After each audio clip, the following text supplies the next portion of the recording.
Bonjour et bienvenue sur Kansei.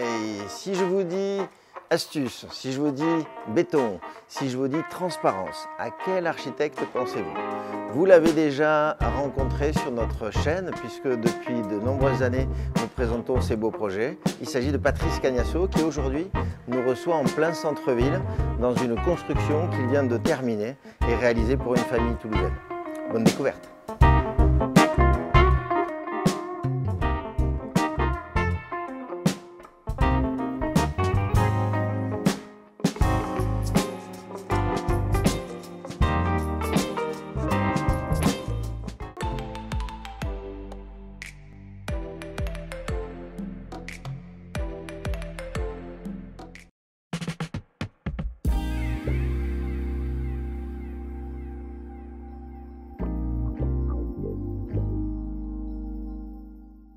Salut Patrice. Salut Stéphane. Merci de nous accueillir. Avec grand plaisir.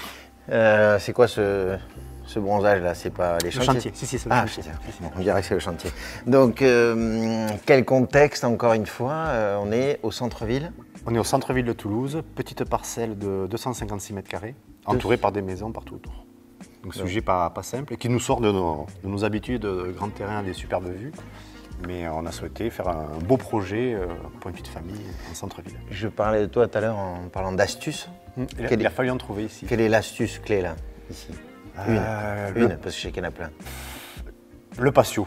Le patio, le poumon vert de la maison, qui amène de la lumière au cœur du projet. Qui part de la contrainte de l'extérieur. Des fenêtres des voisins, du retrait. On en parlera. Donc là, la maison fait 180 mètres carrés, 160 plus 20 mètres carrés de garage. L'idée, c'était de vraiment être fermé côté rue pour préserver leur intimité. Et de s'ouvrir complètement, vous allez voir sur les grandes baies vitrées, sur ce petit jardin zen.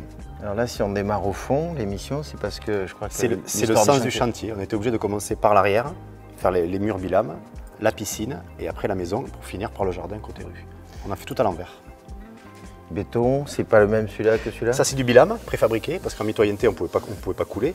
Donc on a mis des bilames, donc ils arrivent avec des grues. Ça, c'est du béton coulé en place, bouchardé. On a aussi du béton ciré. Du béton coulé à la planche de bois pour le plafond et du béton coulé en place lisse à l'intérieur. En fait, il y a 5 déclinaisons de béton ici. Je viens de parcourir le patio, là, on peut y aller. Le patio, tu le crées en grillage, en fait? En caillebotis. En caillebotis. Pour quelle raison, en fait? C'est quoi la raison pour la... Pour ne pas priver le rez-de-chaussée de la lumière. Si on avait fait un plafond plein, on aurait eu vraiment cet espace trop à l'ombre. Et d'avoir cette transparence, on est encore en contact avec le ciel. Il y a même une relation avec les enfants qui sont à l'étage et les parents en bas. C'est fermé sans être fermé. Et ça crée des ombres assez intéressantes. Incroyable ouverture. Là, on est sur une baie de 10 mètres de long en accordéon. Pareil, en opposition avec le côté rue, on est entièrement fermé. Et le côté complètement ouvert, intérieur-extérieur. Quand on ouvre les voilages, il n'y a plus de limite entre l'intérieur et l'extérieur. À tel point qu'on n'a même pas besoin de mobilier extérieur.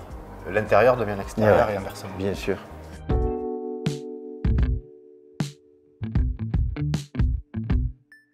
Effectivement, c'est le béton dont tu parlais tout à l'heure, parce que ça, c'est rare en fait sur les chantiers d'obtenir cette finition-là. Couler la planche de bois, ça demande d'avoir un bon maçon et des clients qui aiment le béton.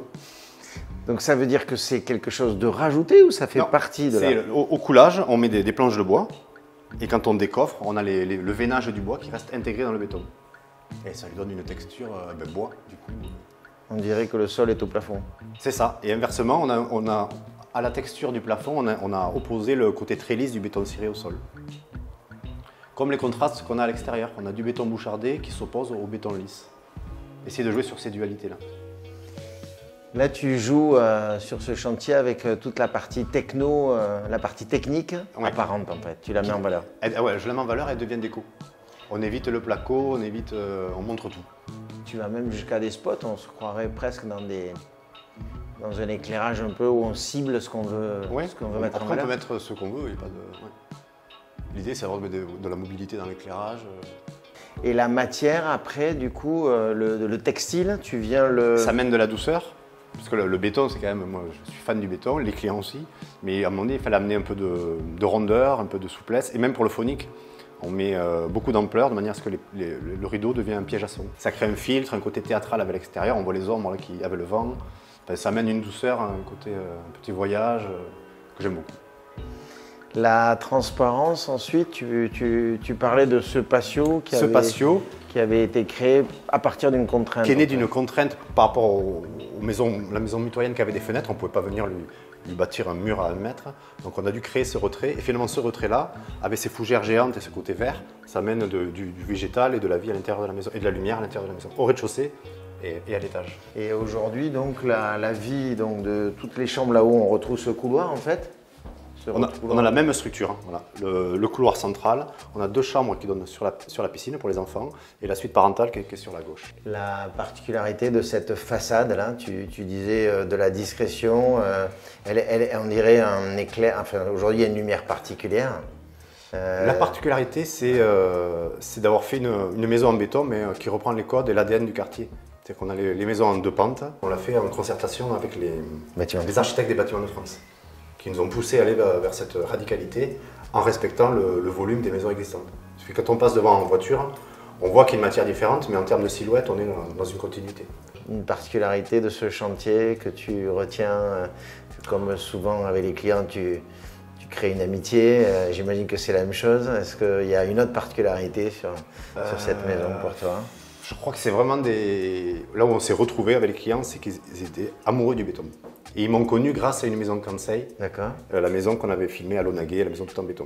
C'est grâce à cette maison-là, grâce à votre film, qu'ils sont venus. Alors toi qui es habitué en général à pouvoir t'exprimer sans contrainte sur les côtés, qu'est-ce qui a été différent pour toi Là, ce qui était intéressant, c'est de faire un projet introverti. Au lieu de faire un truc très ouvert sur la nature, là au contraire, il fallait se protéger des voisins et du coup que le cœur soit très, très fort. Et c'est intéressant aussi, c'est complètement l'opposé. Merci Patrice, avec grand plaisir. Très bientôt.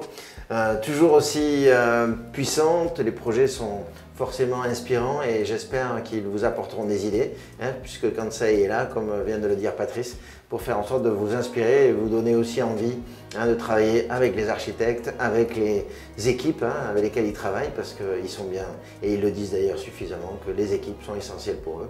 Voilà, et bien sûr aussi les matériaux actuellement. Voilà, à très bientôt sur Kansai.